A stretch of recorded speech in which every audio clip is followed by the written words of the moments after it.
kiis kasta oo xafiiska soo gaaro ma ahan qasab in maxkamad la horgeeyo waxaa loo kala fiirinayaa sharciga dalka u yaalo kiisas waxaa jiraan kiisas fudud ah oo lagu dhaqaajiyo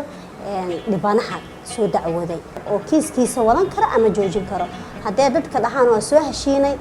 waxaan rabnaa inaa kiiskiga ka naqdaan rabaa wuu ka naqan karaa isla markaas waxaan sameynaynaa inaan galxir sameyno galka joogno aan maxkamad u gudbinin kiiska hadduu ku saabsan yahay qalqalgelin amniga guud sida qof la dilo kaleento in burcadnimo la sameeyo kiisaskaas waa kiisaska xafiis ahaan loo dhaqaajiyo kana hortagayaan in dad dhibaateynaya ummadda kaleento in laga qabto taasna waxay u horseedaysaa in la gaaro nabad iyo horumar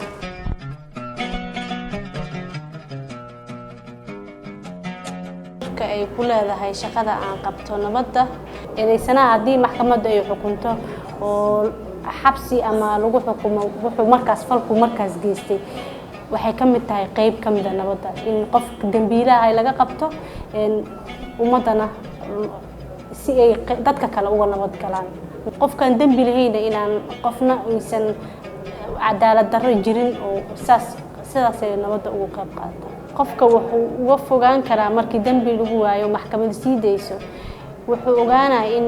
haddii uu dambi galo maxkamad la soo saarayo haddii uu dambi galinna inuu markaas uu free yahay oo xor yahay marka wuxuu ka fogaanaa inuu dambi galo ama uu wax oo dadka bulshada dhibaato ku inuu sameeyo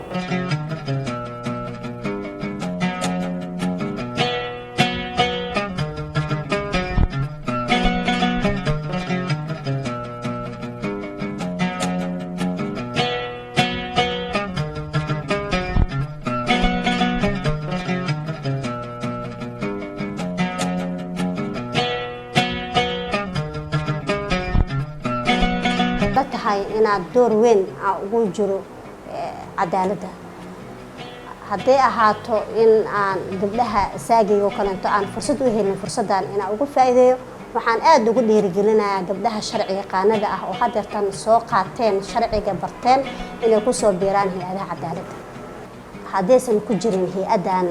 dad gabdho dumar ah oo u taagan bulshada qaybteeda kale ah waxay noqonaysaa caqabad oo dadkii gabdho qaar oo la soo geystay kufsiyo kaleento haddaysan haysan gabaray dhigta ugu sheegaan oo waxaas ugu dhaceen dhahaynin waxay noqonaysaa caqabad sidaas darteed anaga waxaan u aragnaa door muhiim inay ku yeelan karaan haweenka cadaaladda inay ku jiraan